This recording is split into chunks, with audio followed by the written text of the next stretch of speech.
This is a battlefront. A battlefront like no other in the long history of mankind's wars. This is an air front.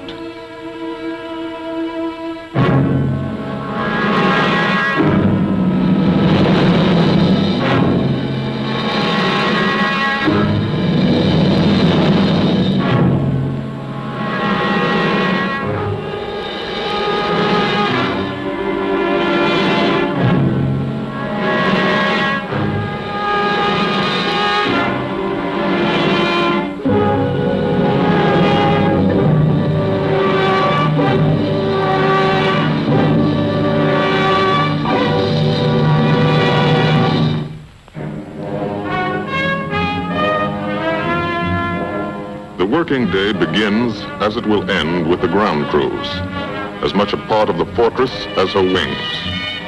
If you're a mechanic, you've got your own bomber. You get attached to it. But you know when your ship goes out on a mission, you may never see it again. So you do your work as well as it can be done, perfectly, because you wouldn't want anything to go wrong that would be your fault.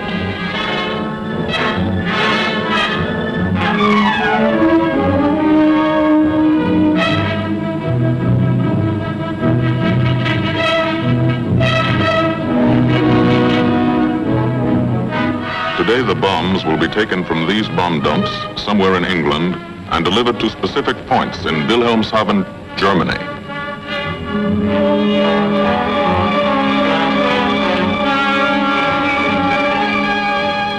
To deliver them is the job of the 8th Bomber Command, just a hauling job, yet one of the most difficult and complicated of military operations.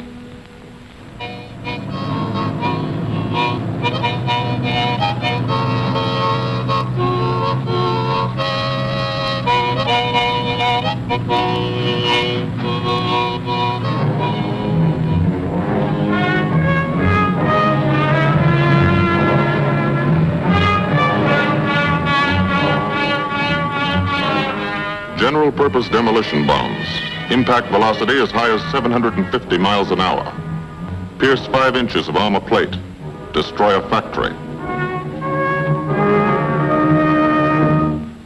Briefing at 0800. Pilots, bombardiers, and navigators take their places. The group commander, Colonel Stanley Ray, steps up to the target map, and for the first time you learn where you're going. Sometimes your face turns white when you find out. Sometimes the feeling you won't come back tightens your insides. Not so long ago, you were sitting like this in a college or high school classroom, not listening too hard, perhaps even a little sleepy. But you listen here. And as you listen, you don't have time to think of yourself. Fear fades. You concentrate on the mission.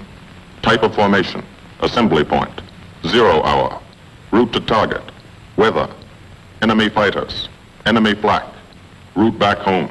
If forced down in enemy territory, destroy equipment. If taken prisoner, give no information. Name, rank, and serial number. That's all.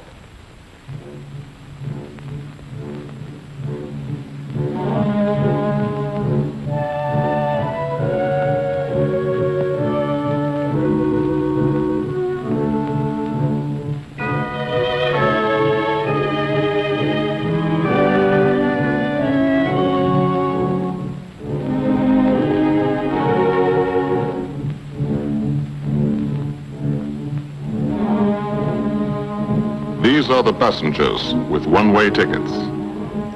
And this is the crew of the Memphis Belle, 324th Squadron, 91st Heavy Bombardment Group. Just one plane and one crew in one squadron, in one group, of one wing, of one Air Force, out of 15 United States Army Air Forces.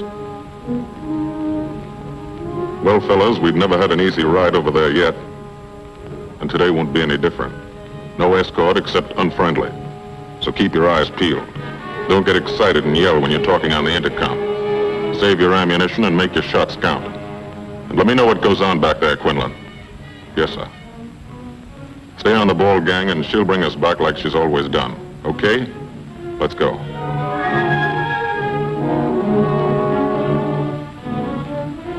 They have completed 24 missions. In this, the toughest theater of air war, the big league of sky fighting. Their experience is priceless. And so, if the Memphis Belle comes back this afternoon, they will be sent to bring the vital lessons they have learned to thousands of air crew men in training at home. Home is America.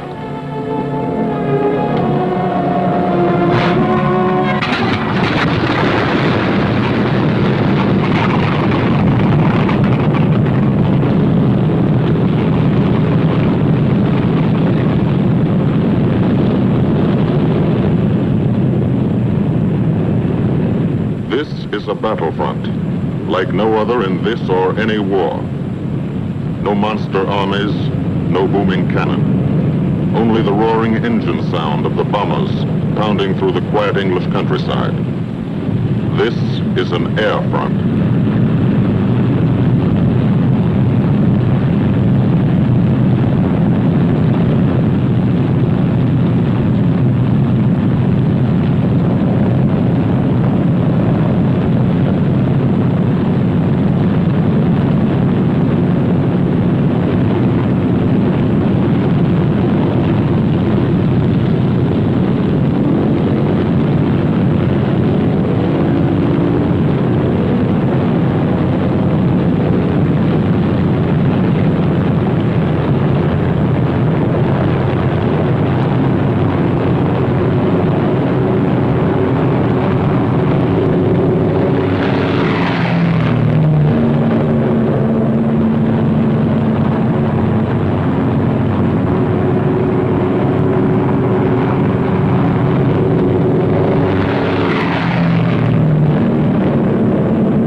Of the Memphis Belle leave the soil of England for the 25th time. The friendly soil of England, with its ordered farms and rural hamlets, its country estates surrounded by formal gardens and well-kept parks. The England these Americans knew only from the classics they had to read in school.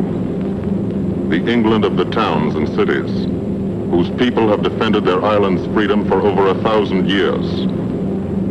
But today, their countryside has changed. Today, their island has been converted into a gigantic bomber field, a super aircraft carrier anchored off the shores of Fortress Europe, with hangars and machine shops, with hundreds of dispersal points, perimeter tracks, and concrete runways. This is England in its 5th year of war.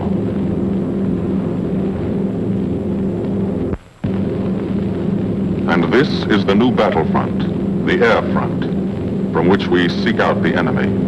Not his infantry or his artillery, not his panzer divisions, but the greater menace, the industrial heart of his nation, the foundation on which the Nazi Empire and its armies stand, the power behind the German lust for conquest. The steel mills and refineries, shipyards and submarine pens, factories and munitions plants, pinpoints on the map of Europe which mean rubber, guns, ball bearings, shells, engines, planes, tanks, targets. Targets to be destroyed.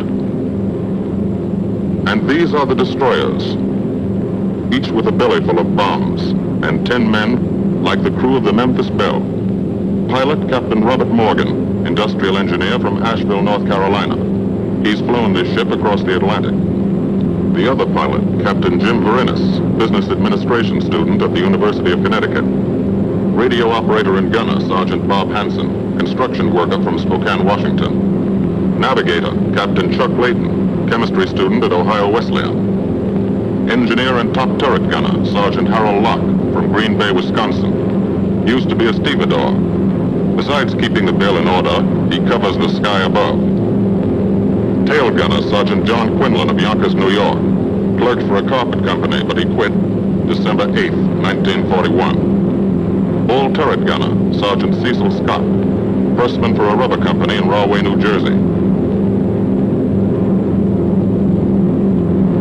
Pilot to crew, 10,000, put on oxygen. They're climbing higher now, 300 feet a minute. The strain on the planes and on the men is mounting. The rest of the crew, Bombardier Captain Vincent Evans, operated a fleet of trucks in Fort Worth, Texas. Waist gunners, on the right, Sergeant Bill Winchell, chemist for a paint company in Chicago. And on the left, Sergeant Tony Nastal, used to repair washing machines in Detroit when he was a kid. Now he's 19 and has 2 Nazi fighters, confirmed.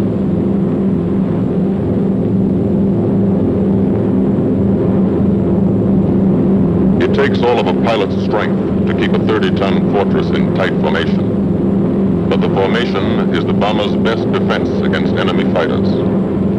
The planes are deployed to uncover every gun, stepped up and down, echelon to the right and left, arranged to overcome the danger of gunners firing into friendly ships, arranged so concentrated cones of fire from the caliber 50 machine guns cover the sky for 1,000 yards in every direction.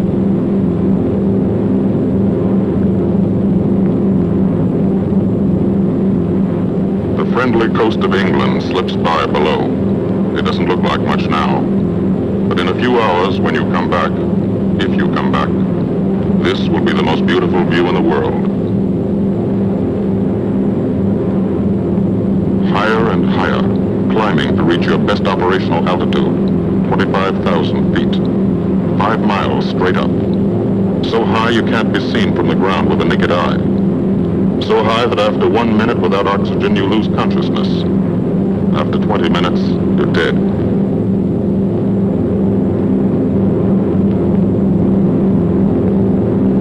From now to the target, you go about your routine duties, plot your course, check your equipment, and wait, and think. Higher and colder. Temperature, 40 degrees, below zero. Take off your glove and you lose some fingers. You look out at the strange world beyond, reflections in plexiglass, like nothing you ever saw before, outside of a dream.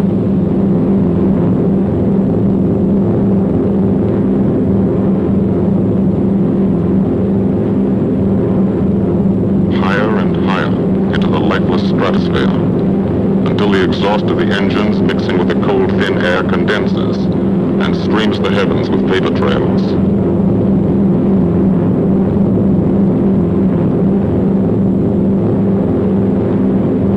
To the men in the ships, they're far from beautiful, for they point like beckoning fingers to the formation, signposts in the sky for the enemy to spot us.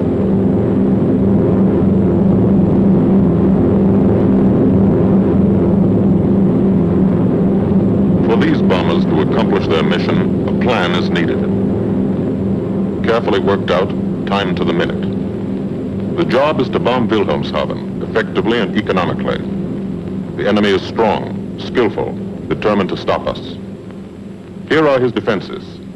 Airdromes, well dispersed. Each plane indicates a stoffel or squadron of fighters.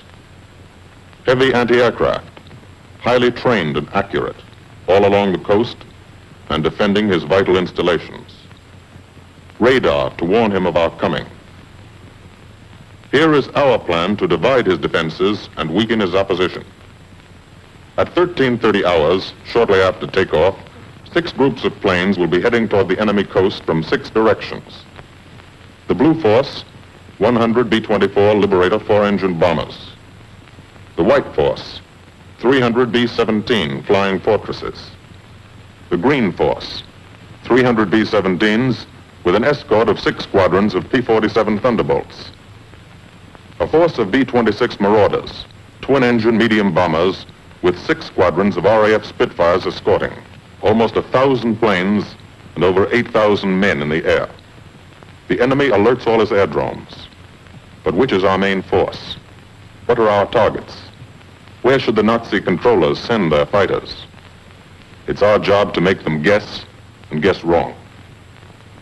A half hour later, at 1400 hours, the Blue Force will be heading east across the North Sea with the White Force following. These enemy fighters are tied down, waiting to meet them, and will not be able to attack the Green Force. These fighters must come up to attack the Green Force, and thus will be no threat to the Blue and White Forces. The B-26s and Spitfires will bomb and strafe a key rail junction, diverting these 6 Staffeln and preventing the enemy from concentrating too many fighters on the Green Force, which is scheduled to bomb an aircraft factory at Hanover. At 1430 hours, the Blue Force will threaten this entire coastal area of northwestern Germany. Which target will it be? Flensburg? The Kiel Canal? Or will it turn suddenly and bomb Hamburg, Wegesack, or Emden? Actually, it carries no bombs at all. It's a decoy and keeps the fighters from the northern area busy while the White Force, the main effort, heads for the submarine pens of Wilhelmshaven. At 1500 hours, while the White Force is over its target, only a fraction of the available German fighter strength of the area can intercept it.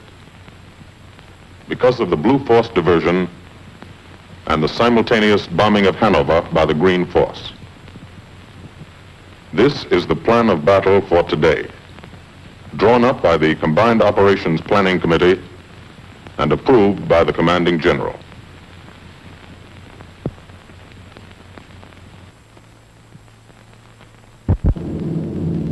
The White Force, lead group, low squadron. We've crossed the invisible line of enemy radar. The Hun is expecting us.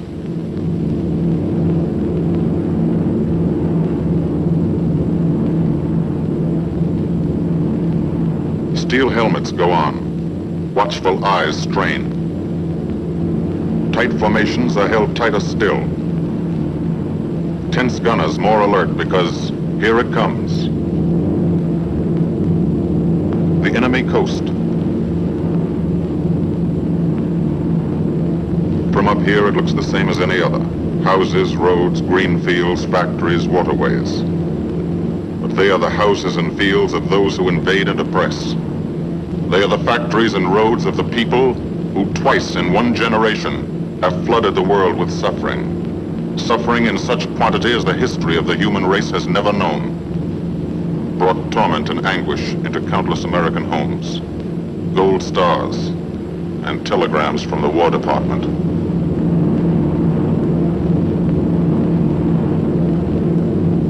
The first flak, just harmless-looking, silent puffs of smoke. Only each puff is a shell exploding, throwing shrapnel around the sky. Exactly the range, accurate flak by radio prediction. 5 miles down, Nazi anti-aircraft batteries have calculated the altitude, speed, and course. Where will the next one hit? You try not to be there.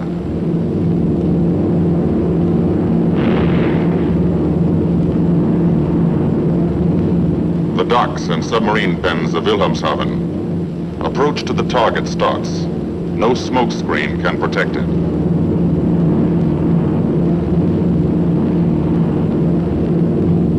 Now the enemy knows the path of your approach and walls that path with a flak barrage, but you fly right through it. Flak so thick you can get out and walk on it.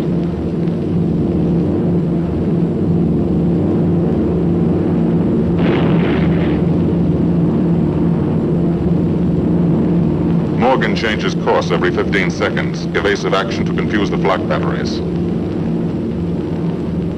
Bomb sights set for correct altitude and speed. Bomb bay doors open. The bombing run begins. Pilot to Bombardier. Okay, Vin, you've got it. Now Evans flies the Memphis Belle, controlling it through the bomb sight.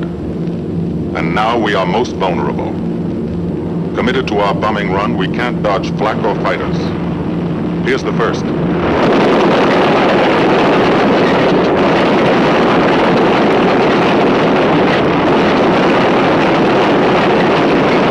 Top turret fires at him. Evans must ignore the battle. Crosshairs lined up on target. Adjustments for wind drift made. Two more fighters diving from 9 o'clock. Flak now has the range too. They've hit this fort, but he keeps on his bombing run.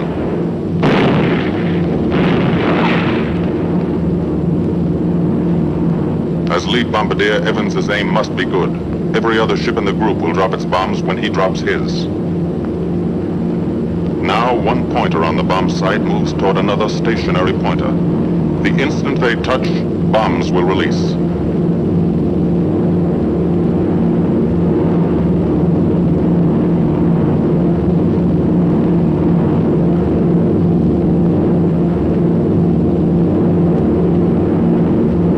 They touch. Bombs away.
First half of the mission is over, the easy half. Now to get home.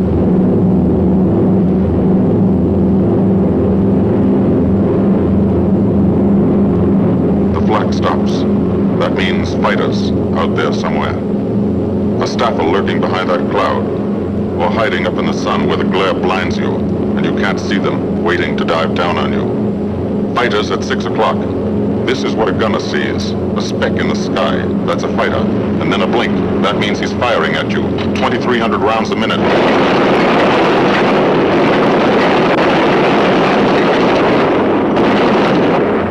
In a running battle, one of the most important instruments is the interphone. There's 4 of them, 1 o'clock high. They're coming around. Watch them. 2 fighters, 6 o'clock up, coming in, diving out, Chief. B-17 in trouble out at 2 o'clock, watching. With an engine on fire.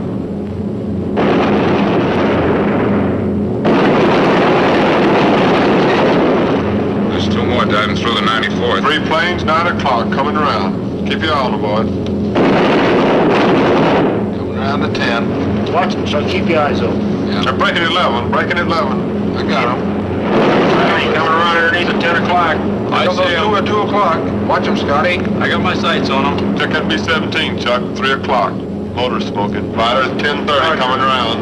Those 10:30 upper or lower?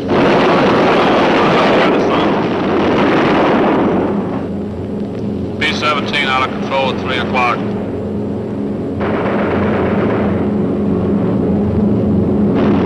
Come on, you guys. Get out of that plane. Bail out. There's one. He come out of the bomb bay. Yeah, I see him. There's a tail gunner coming out. Watch out for fighters. Keep your eye on them, Bill. See any parachutes, Quinlan? 2 parachutes open. Flag at 9 o'clock.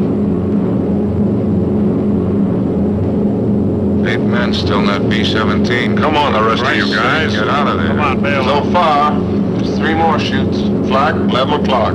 Fighters, 6 o'clock. ME-109 at 3 o'clock. Keep after him, would you? I see him. I'm on him. Come on, you son of a bitch.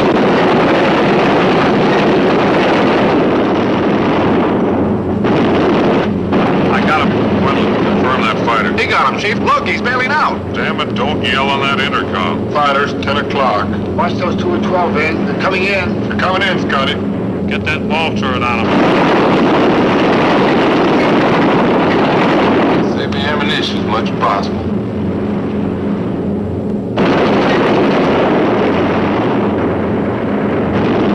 Watch that fighter coming in at 3 o'clock. He's coming in a half roll. Pull her up, Chief. Pull her up. Hurry.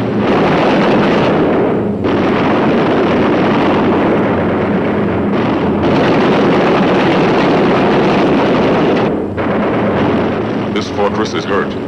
Engine on fire, losing airspeed and altitude, drifting into the flak, alone and helpless, a straggler. In a minute, Nazi fighters will swarm in like buzzards for the kill. You can watch, but you can't go down to help. You keep your formation.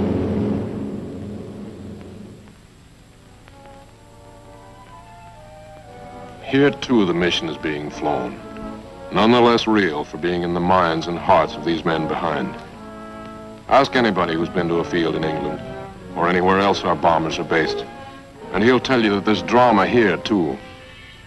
Waiting to see who's coming back. To watch them, you might not realize how tense these ground crews are.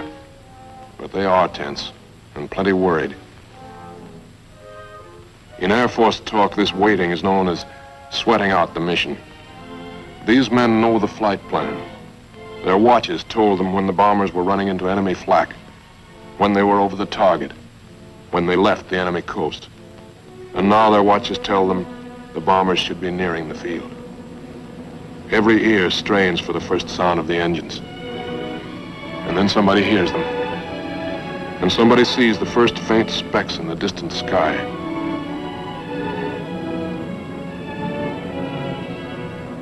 Every face turns to see and count.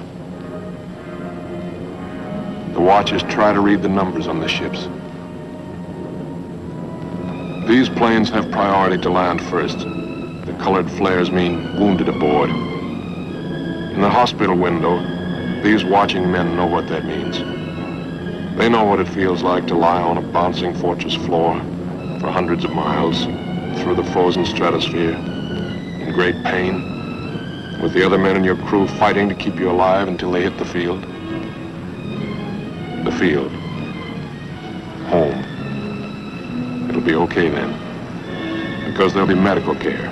The best, as soon as the wheels of your plane stop rolling.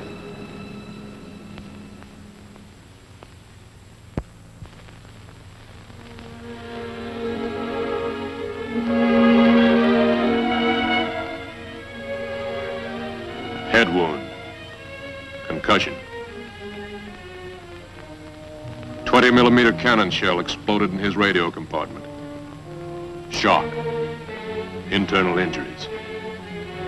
He'll be all right, though. Flak burst scattered flying shrapnel. He's full of steel splinters. This pilot's leg is not a pretty sight. Neither are the docks at Wilhelmshaven. These men will all get the Purple Heart. And this man, too, posthumously.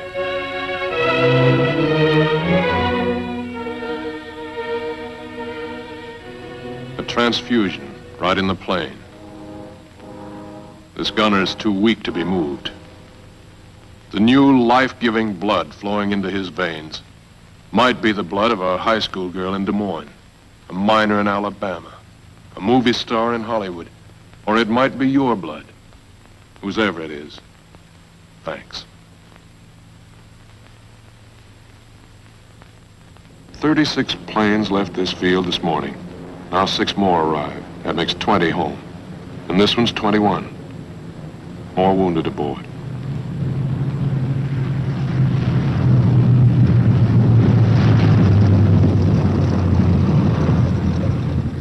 "22, coming in with his left inboard engine dead.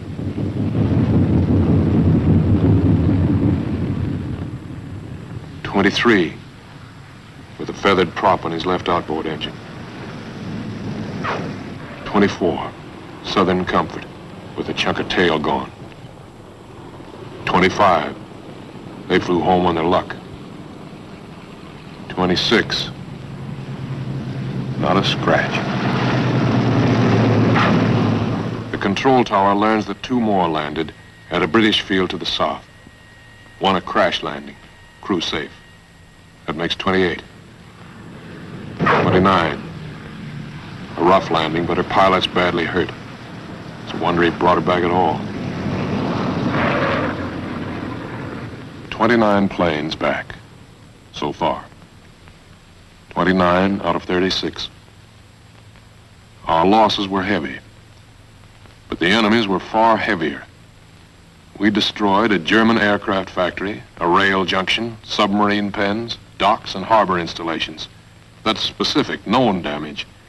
But who can tell the number of German torpedoes that will not be fired, the number of our convoys that will get through now, the soldiers' and seamen's lives that will be saved, or the battles that will be won instead of lost because of what these bombers and airmen did today.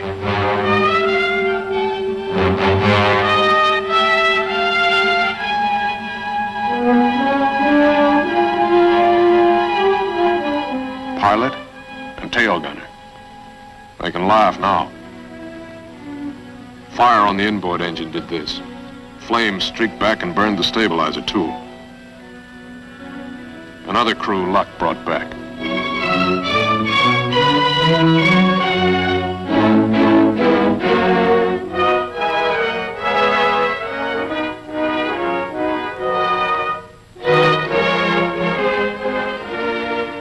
Here's old Belle. A pretty good airplane when it took off. Lost its nose, lost its navigator, bombardier wounded, top turret gunner and pilot hit. Hydraulic system shot out, no brakes, no flaps. But old Belle came back.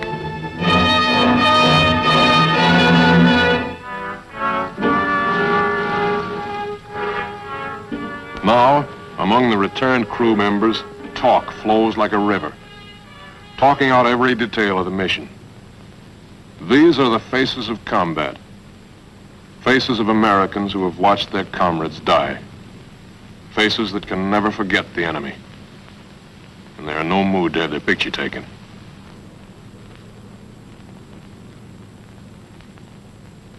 In the control tower, Colonel Ray, the group CO, is still watching and waiting. And then he spots the last flight.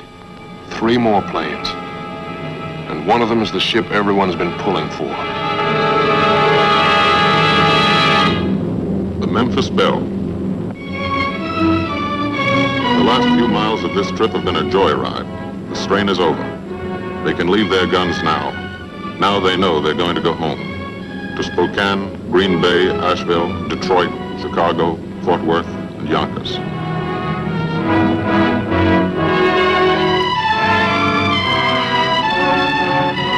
The Belle comes in for her landing. But first Morgan buzzes the field, cuts the grass with the giant fortress.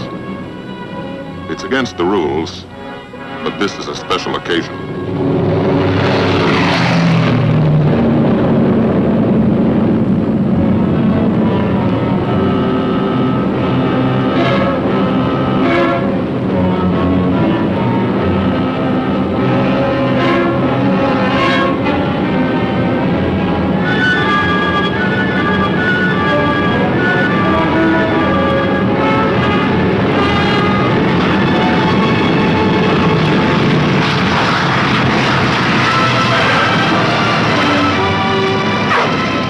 Of the Memphis Belle come back to the soil of England for the 25th time.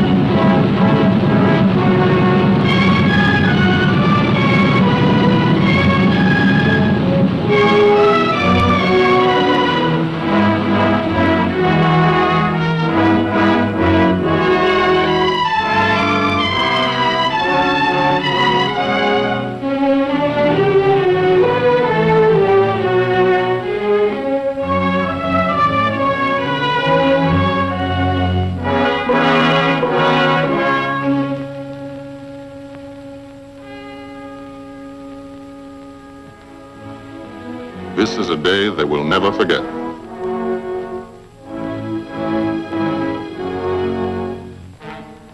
Another great day soon after, Brigadier General Hansel visited the field and presented the Distinguished Flying Cross to every member of the crew.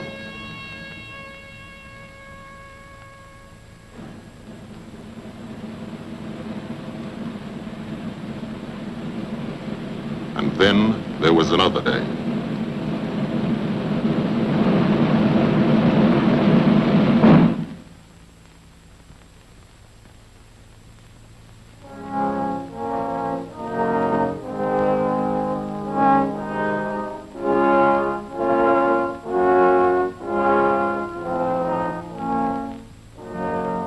Their Majesties, the King and Queen of England.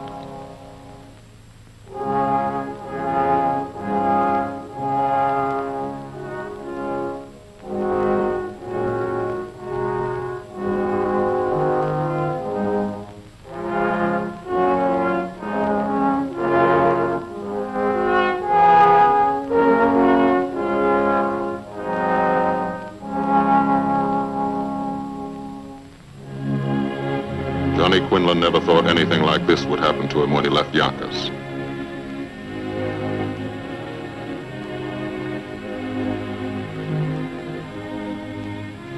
The ground crew were a little self-conscious about being dressed in fatigues, but the Queen thought they were very nice.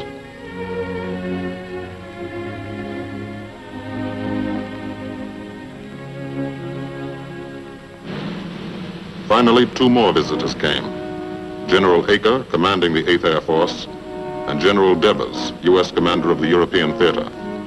The Belle crew received them in flying clothes, as General Acre read the order for what he called their 26th and most important mission. Return to America to train new crews and to tell the people what we're doing here. To thank them for their help and support and tell them to keep it up so we can keep it up. So we can bomb the enemy again and again and again until he has had enough. And then we can all come home.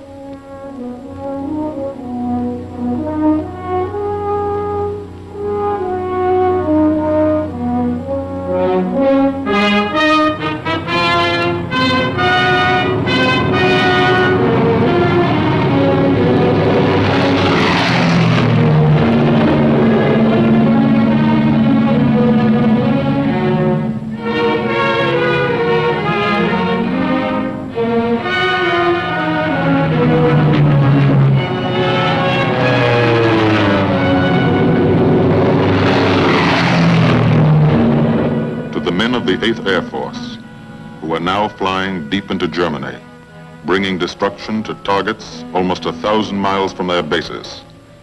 Destruction like this. And who have never once been turned back by the enemy. To those men, this film is gratefully dedicated.